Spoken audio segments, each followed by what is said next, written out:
Shalom, Bapak, Ibu, Saudara, seluruh pemirsa terkasih di dalam Tuhan Yesus Kristus. Sungguh sukacita sekali dapat menjumpai Anda kembali melalui program kesayangan kita, Mimbar Agama Kristen Protestan di TVRI Sumatera Utara. Pada hari ini, Mimbar Agama Kristen Protestan akan diisi dan dilayani dari Huria Kristen Batak Protestan, HKBP Sudirman Medan Resort Medan, Distrik 10 Medan Aceh. Adapun tema yang diangkat pada Mimbar Agama Kristen Protestan hari ini berjudul Tuhan Menggembalakan Umatnya melalui perenungan firman Tuhan dari Yeremia 23 ayat 1 sampai dengan ayat yang ke-6. Bersama dengan saya Jessica Sejabat yang akan setia menemani Anda dalam 1 jam ke depan di Mimbar Agama Kristen Protestan. Baik pemirsa, di sini sudah hadir bersama-sama dengan saya kedua narasumber kita dari HKBP Sudirman Medan yang akan bersama-sama berdiskusi mengenai firman yang akan disampaikan kepada kita. Langsung saja saya ingin memperkenalkan sekaligus menyapa narasumber kita yang pertama ada Amang Pendeta Ramses Manurung STH. Shalom Amang, apa kabar? Baik, Puji shalom. Tuhan. Ya. Amang boleh sedikit untuk menyapa pemirsa kita yang menonton saat ini? Iya, untuk semua pemirsa dimanapun berada, hari ini, hari Minggu, selamat Minggu buat kita semua, shalom. Baik, terima kasih Amang. Lalu narasumber kita yang kedua ada Amang Pendeta Jarnata Sirait STH. Shalom, apa kabar Amang? Shalom, sehat walafiat. Puji Tuhan, mungkin Amang boleh menyapa pemirsa kita yang di rumah. Saudara pemirsa yang baik hati di rumah, selamat bertemu dengan Mimbar Agama Kristen TVRI Sumatera Utara. Tuhan memberkati kita semua. Terima kasih Amang.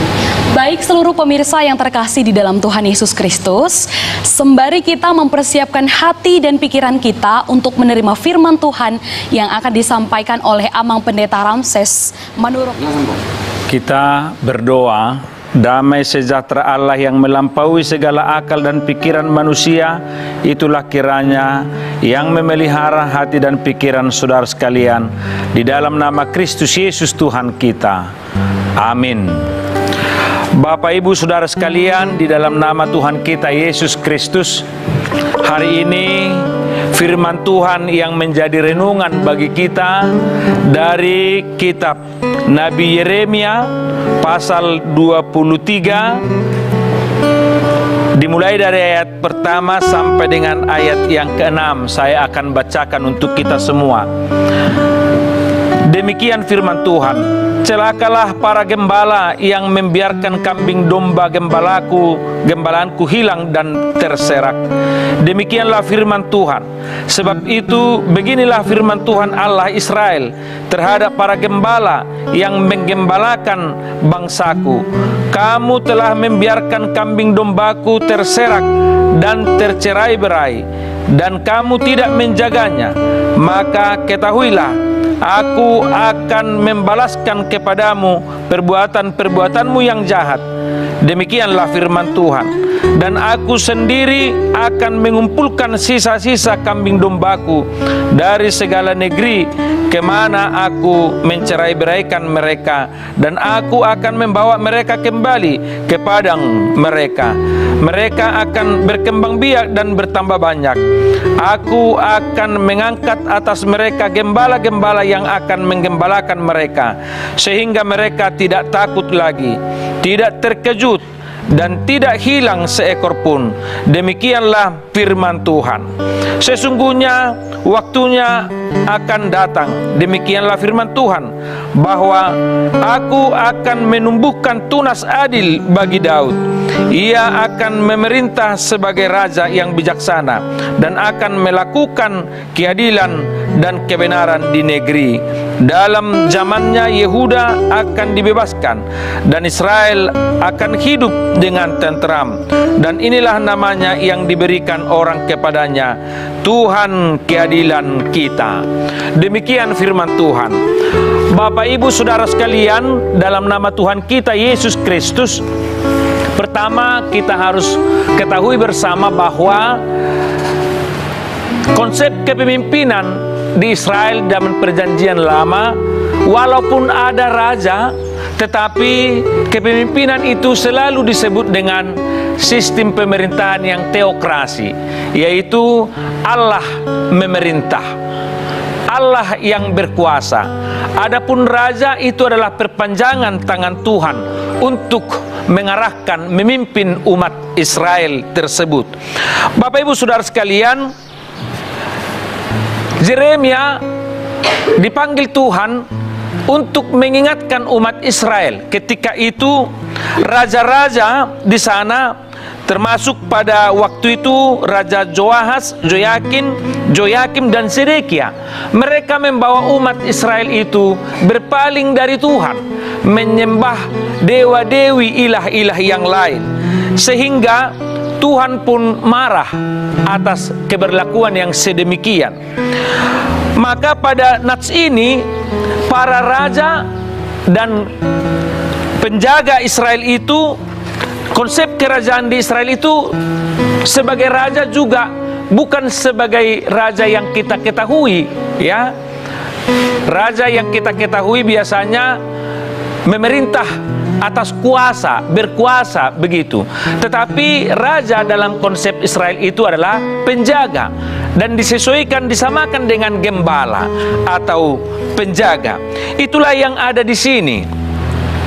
Nah, sebagai penjaga, sebagai gembala, pada saat itu raja-raja membawa Israel berpaling dari Tuhan. Maka Tuhan mengingatkan mereka melalui Nabi Yeremia. Dalam nats kita yang kita baca tadi, Tuhan mengatakan, celakalah para gembala yang membiarkan domba-dombanya tercerai-berai, yang membiarkan domba-dombanya tidak ada penjaga, yang membiarkan domba-dombanya tidak ada pemimpinnya. Pemimpinnya membawa jauh dari Tuhan. Itulah yang terjadi di sini. Bapak Ibu Saudara sekalian, umat Israel yang berpaling dari Tuhan itu dibawakan oleh raja-raja dan penjaga Israel ketika itu. Maka dinasehatkan supaya meninggalkan hal itu.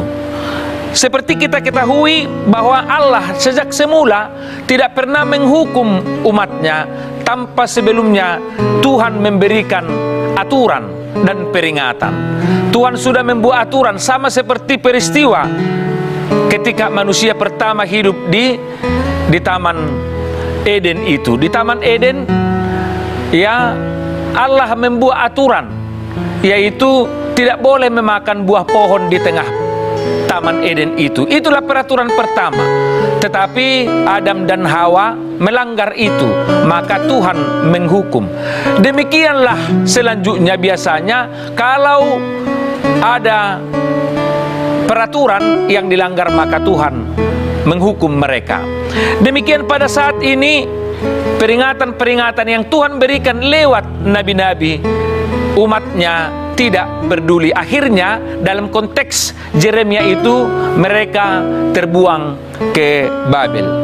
Bapak Ibu Saudara sekalian, sepanjang masa akan terjadi sedemikian, bahwa Tuhan mengingatkan perjalanan manusia itu. Firman yang selalu kita dengarkan, kita baca, itu selalu mengingatkan kita supaya kita kembali mengingat bagaimana peraturan Tuhan bagi kita, apa yang harus kita jauhi, apa yang harus kita lakukan dalam kehidupan kita sehari-hari. Demikian dalam kehidupan sosial masyarakat, kehidupan kita di dalam rumah tangga kita, kehidupan kita dalam bergereja. Nats ini, para gembala itu adalah raja, penjaga, yang pada konteks Yeremia ini, mereka raja-raja membiarkan umatnya tercerai-berai dan membawa umatnya menyembah ilah-ilah yang lain. Maka Tuhan pun menghukum mereka. Dan kemudian Tuhan tidak membiarkan sedemikian terjadi. Dalam nats ini dijelaskan bahwa Tuhan menghukum para penjaga, para gembala itu. Tuhan menghukum, dan akhirnya Tuhan menyelamatkan domba-dombanya, yaitu umat Israel. Tidak membiarkan menjadi hilang, tetapi Allah sendiri bertindak. Allah sendiri bertindak untuk mengangkat gembala yang baru. Gembala yang bisa membawa mereka, seperti yang dikatakan tadi, ke padang, sehingga mereka tidak takut lagi, tidak hilang lagi, tidak terkejut lagi. Itulah jaminan penggembalaan yang dari Tuhan. Jadi ketika pemimpin itu tidak peduli, maka Tuhan mengganti dengan pemimpin gembala yang baru untuk menyelamatkan umatnya. Bapak Ibu Saudara sekalian, para gembala, para raja penjaga itu silih berganti dan tertelan akan masa dan waktu. Namun ayat 5 dikatakan dalam teks kita ini bahwa sesungguhnya waktunya akan datang, demikian firman Tuhan, bahwa aku akan menumbuhkan tunas adil bagi Daud. Ia akan memerintah sebagai raja yang bijaksana. Tunas adil bagi Daud itu mengarah kepada Yesus Sang Juru Selamat. Dialah gembala yang baik, dialah gembala yang setia, dan dialah gembala yang kekal. Dialah yang membawa kita kepada kehidupan yang kekal. Dengan pesan teks ini, Bapak Ibu Saudara sekalian, Allah tidak pernah menghukum sebelum ada aturan yang Dia berikan. Kemudian Allah tidak membiarkan umatnya hidup tercerai-berai. Ketika pemimpin membawa kepada ketidakpedulian, Allah sendiri akan bertindak untuk memelihara dan melanjutkan kehidupan umat-umat percaya. Kemudian peribadahan harus sejalan dengan kehidupan sosial, dalam kehidupan sosial masyarakat kita, dimanapun kita berada. Tuhan membimbing kita.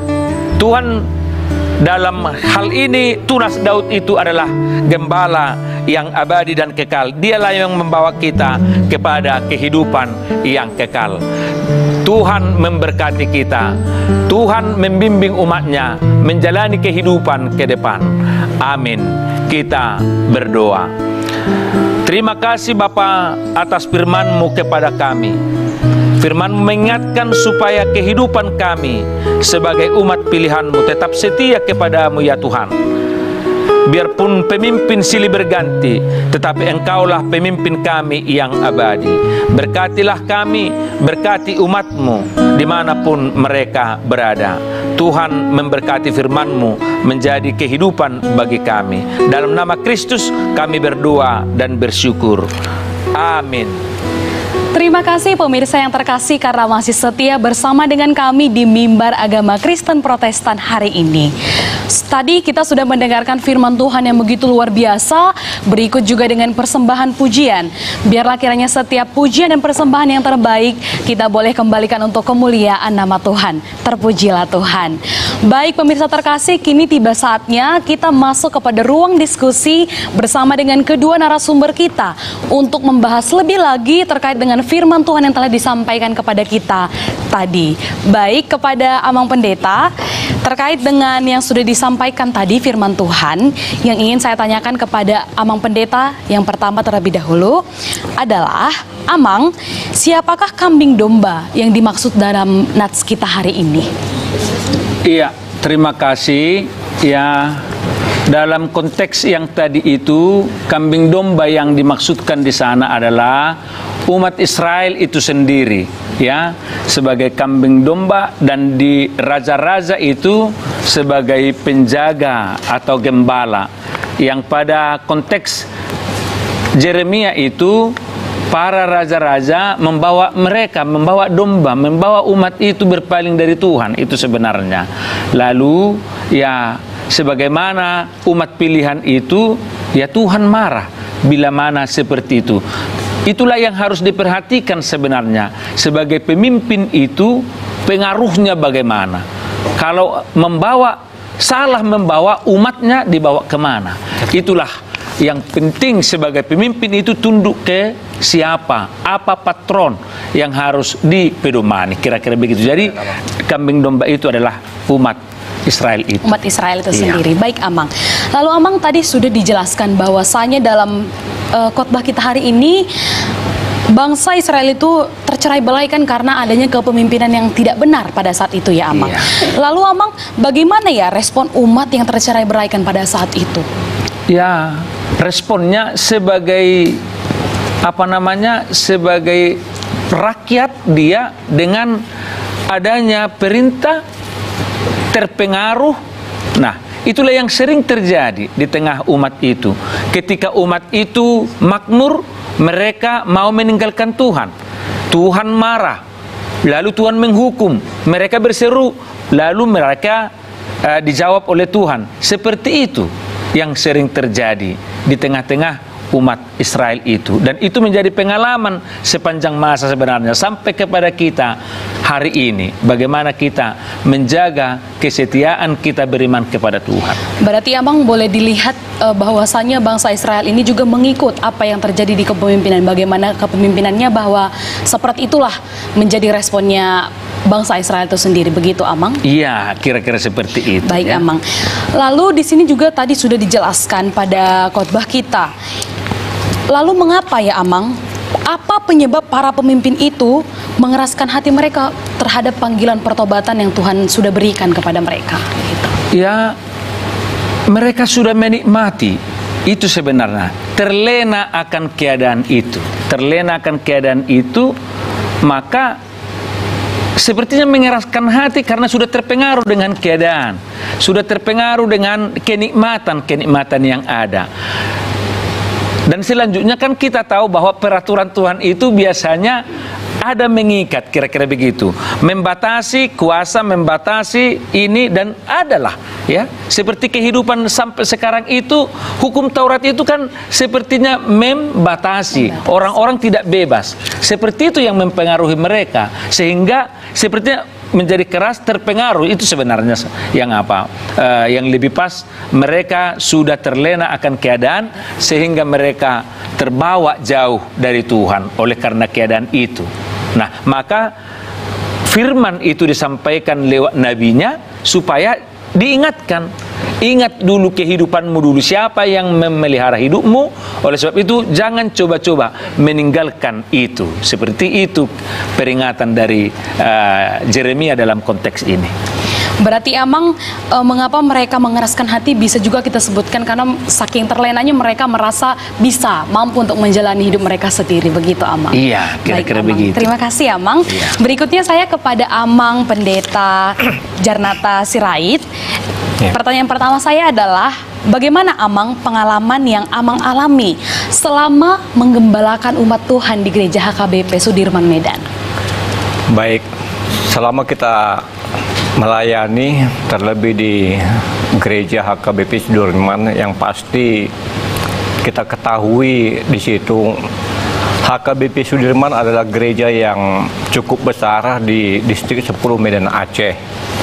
Sehingga HKBP Sudirman di sini yang mempunyai wing atau sektor itu 24 sektor. Jadi untuk melayani bukan bisa hanya satu orang. Kita membutuhkan pelayan-pelayan yang cerdas, pelayan-pelayan yang setia. Oleh karena itu dalam week gereja HKBP Sudirman ini minimal ada itu 2 orang satu week. Dan untuk melayani itu sudah pasti dibekali dengan bagaimana untuk melakukan firman supaya bisa diterima oleh warga gereja.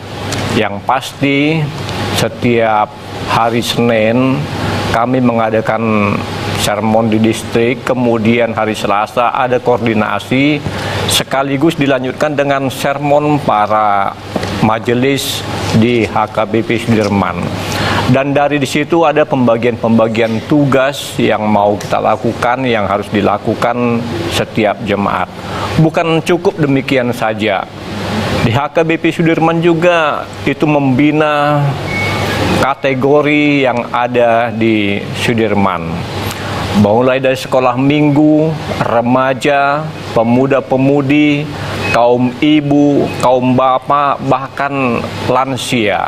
Sekaligus juga HKBP Sudirman melakukan kunjungan sosial, kasih kepada warga gereja yang sakit.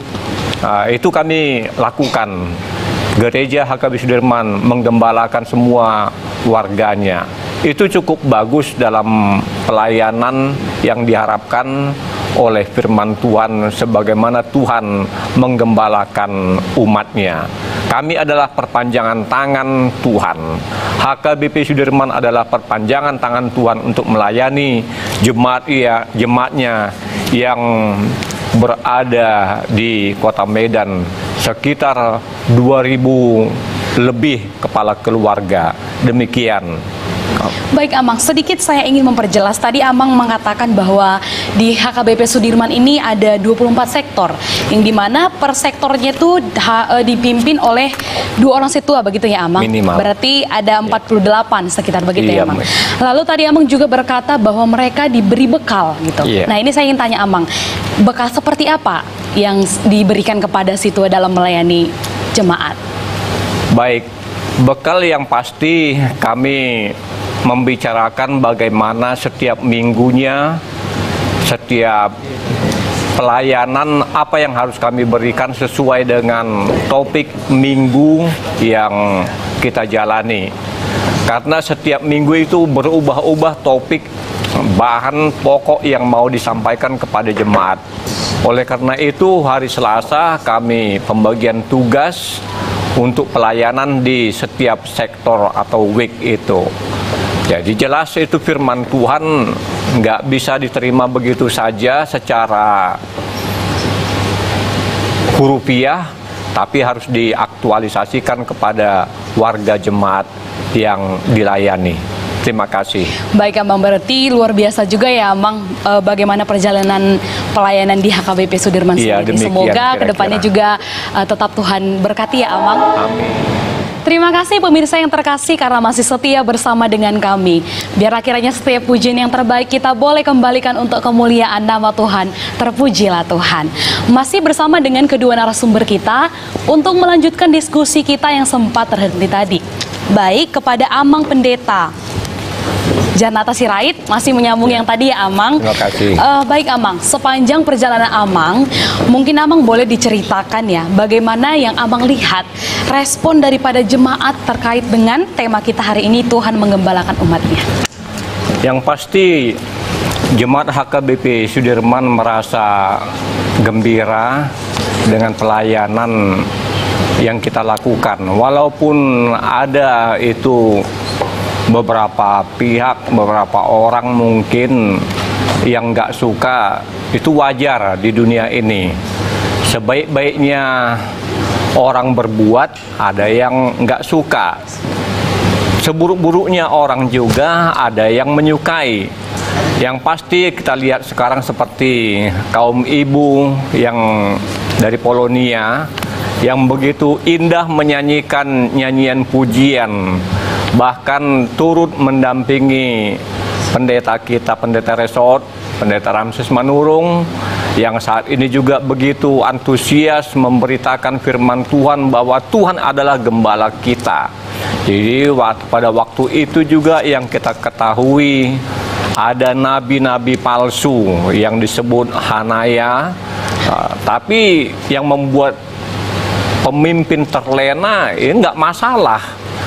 Yang pasti jemaat HKBP Sudirman cukup menyambut baik bagaimana pelayanan-pelayanan yang dilakukan oleh para hambanya, yang pada saat ini ada 6 orang yang melayani di HKBP Sudirman yang penuh waktu. Ada pendeta khusus untuk sekolah minggu, ada kaum ibu, ada kaum bapak, termasuk saya sendiri yang diperbantukan di GKJ Immanuel Madirsan. Dan ini dipimpin oleh Bapak Pendeta Ramses Manurung, Sarjana Teologi. Ini cukup baik sambutan dari jemaat.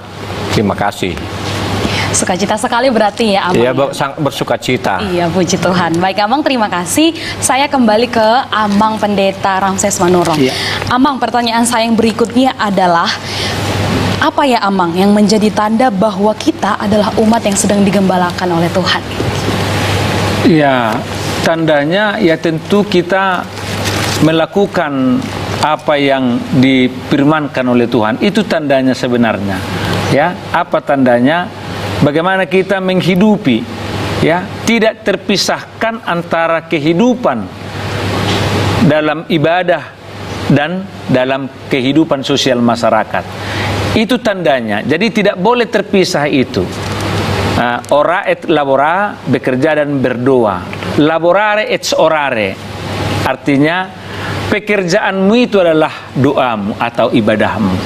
Tidak boleh terpisah. Sejak semula itulah peringatan Tuhan kepada manusia sepanjang masa, bahwa apa yang kita terima pengajaran dari Tuhan, itulah juga yang harus kita hidupi dalam kehidupan kita sosial masyarakat, atau dimanapun kita bekerja, melayani. Itu sebenarnya tanda. Berarti Amang yang menjadi tanda juga boleh kita katakan tetap kita ada keterkaitan, keterhubungan dengan Tuhan kita sendiri, begitu. Betul, ya Amang. Betul. Baik Amang.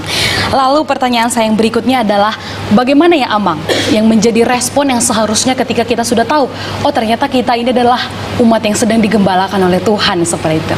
Ya, respon kita ya sama seperti yang tadi itu, ya. Dapat membedakan, ya. Dapat membedakan apa dan bagaimana kehendak Tuhan. Jangan terlena dengan keadaan. Keadaan dunia ini akan membawa terus seperti itu, ya, kepada kesukaan-kesukaan, sehingga tidak dapat lagi memanage waktu. Kapan kita beribadah, kapan kita bekerja, dan semuanya. Membagi waktu kepada keluarga, itu kira-kira. Baik Amang, terima kasih untuk penjelasannya. Lalu Amang, kalau Amang sendiri dalam melayani, apakah pernah ada tantangan yang mungkin membuat Amang sendiri tersesat, atau mungkin jemaat Amang yang Amang layani, begitu Amang?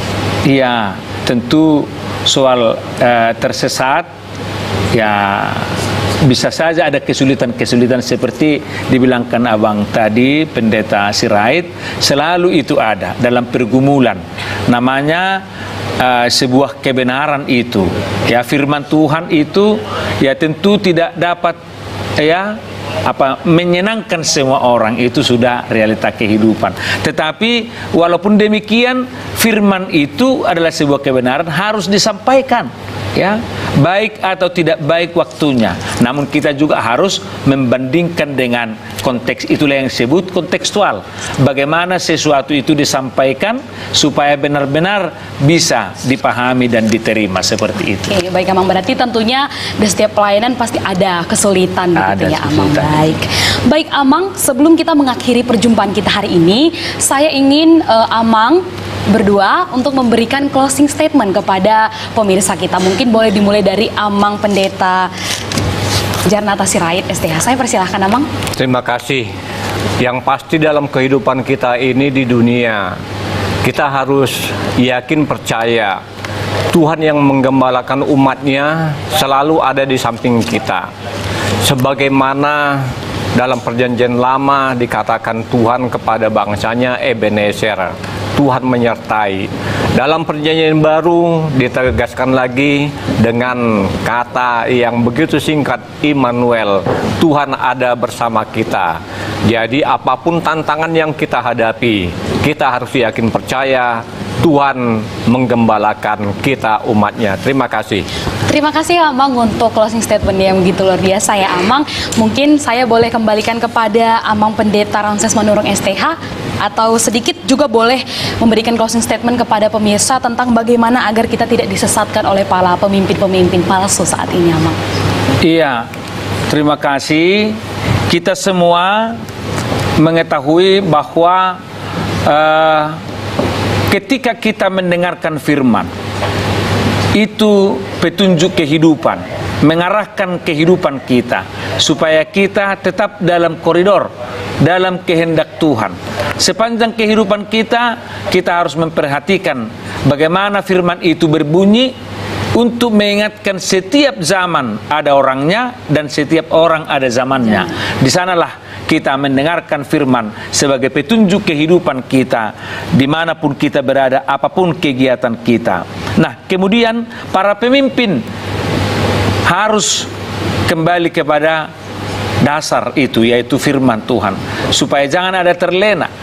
firman itu mengevaluasi dari sudut pandang Kristen itu, mengevaluasi para pemimpin supaya teguh dalam kepemimpinannya. Jangan membawa orang atau umatnya berpaling dari Tuhan, karena pengaruh pemimpin itu cukup besar membawa apa dan kemana tujuan perjalanan sebuah bangsa.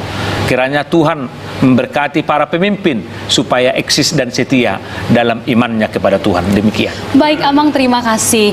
Saya mau mengucapkan terima kasih kepada Amang Pendeta Ramses Manurung STH, berikut juga dengan Amang Pendeta Jarnata Sirait STH. Tidak terasa ternyata sudah 1 jam berlalu kita dalam pelayanan ini, dalam firman Tuhan, bahkan berdiskusi. Namun mungkin untuk hari ini kita cukup sampai di sini. Terima kasih saya ucapkan. Begitu juga kepada seluruh pemirsa yang terkasih yang sangat setia sampai di pada penghujung acara ini. Terima kasih saya ucapkan. Biarlah kiranya acara ini boleh menjadi berkat bagi kita semua. Tentunya boleh menjadi semangat baru kita dalam menjalani kehidupan yang sesuai dengan firman Tuhan.